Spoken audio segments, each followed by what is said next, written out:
কতদিন বয়সের পাখি দিয়ে জোড়া দেব, কতদিন বয়সে বাজিগার পাখি ডিম দেয়, বাজিগার পাখি কীরকম আবহাওয়াতে রাখবো, তাছাড়া পাখিকে কী ধরনের খাবার দাবার খাওয়াবো।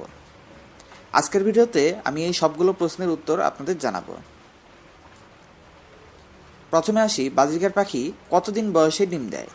আসলে বাজিগার পাখির জোড়া দেওয়ার সময় সবসময় উচিত মিনিমাম 6 মাস বয়সের পাখি দিয়ে জোড়া দেয়া, কারণ পরিবেশের সাথে খাপ খাইয়ে নিতে পাখিগুলোর আরও 2 মাসের মতো সময় লেগে যেতে পারে।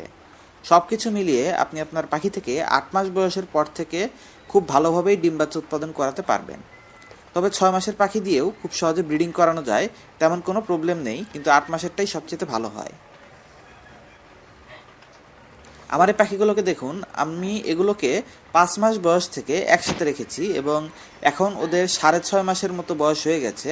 হয়তো আর কিছুদিনের মধ্যেই ওরা প্রোডাকশনে চলে আসতে পারবে। তবে এখন পর্যন্ত কিন্তু আমি ওদের হাড়ি দেইনি।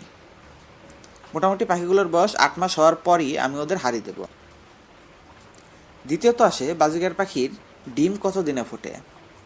আসলে বাজিগার যখন ডিম দেওয়া শুরু করে তখন মোটামুটি 1 দিনের গ্যাপে গ্যাপে ওরা ডিম দিয়ে থাকে। সেই হিসাবে আমরা যদি গড়ে হিসাব করি, বাজিগার 6-7টা ডিম দেয়। তো 7টা ডিম দিলে 7টা ডিম দিতে ওদের প্রায় 10 থেকে 12 দিনের মতো সময় লেগে যায়। তো আপনি যখন হিসাব করবেন যে পাখির বাচ্চা কয় দিনে ফুটবে, সেক্ষেত্রে আপনাকে হিসাব করতে হবে, ধরেন যেগুলো ডিম দিয়েছে এগুলোর মাঝখান থেকে, যে সে যদি 7টা ডিম দেয় তবে আপনি 4টা ডিমের দিন থেকে হিসাব করেন যে এই দিন থেকে আপনার পাখির বাচ্চাগুলো পরবর্তী 17-18 দিনের মধ্যে ফুটছে কিনা।